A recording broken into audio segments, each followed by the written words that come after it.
Well, hi, and welcome to Jim's Kitchen.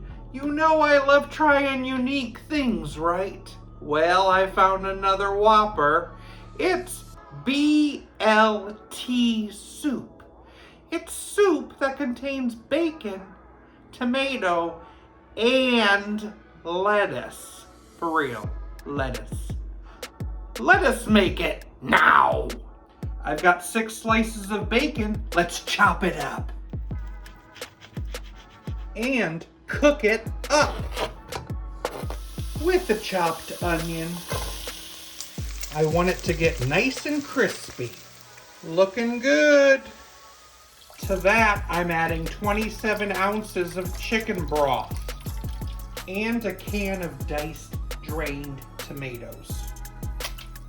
Shake in some Worcestershire.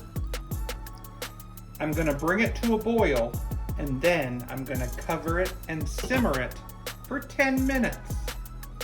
And now comes the wild part. Grab that shredded iceberg lettuce and dump it inside and allow it to simmer for 2 minutes.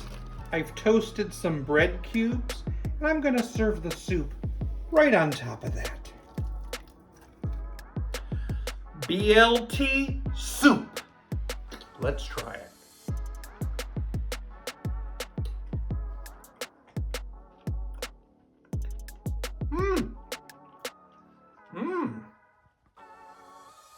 Definitely taste the bacon. The broth is really tasty. And the bread cubes act as the bread in the sandwich. And the soggy lettuce, it's okay, and it works fun in a salad. It's kind of like a cabbage soup, but it's lettuce instead. BLT soup, it works, and it's something that you can make at your house too. I invested in a soup corporation, and now I'm a billionaire.